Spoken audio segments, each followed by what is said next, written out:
How to Live a Life Worth Living For. This is the title of the positive and practical message this week at New Hope Olympia. How can you say that you lived a life worth living for?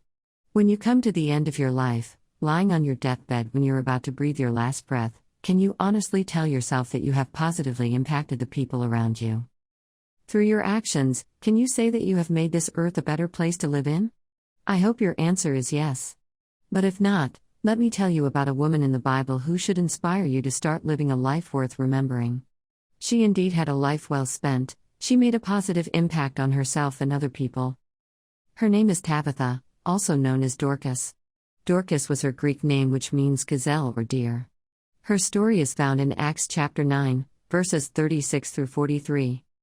Now Tabitha made a legacy worth remembering.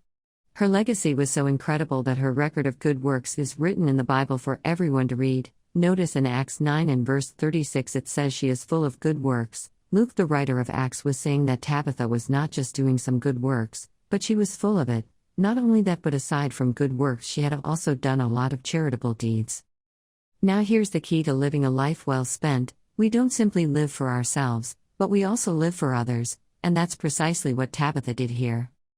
The Bible doesn't record anything that Tabitha said.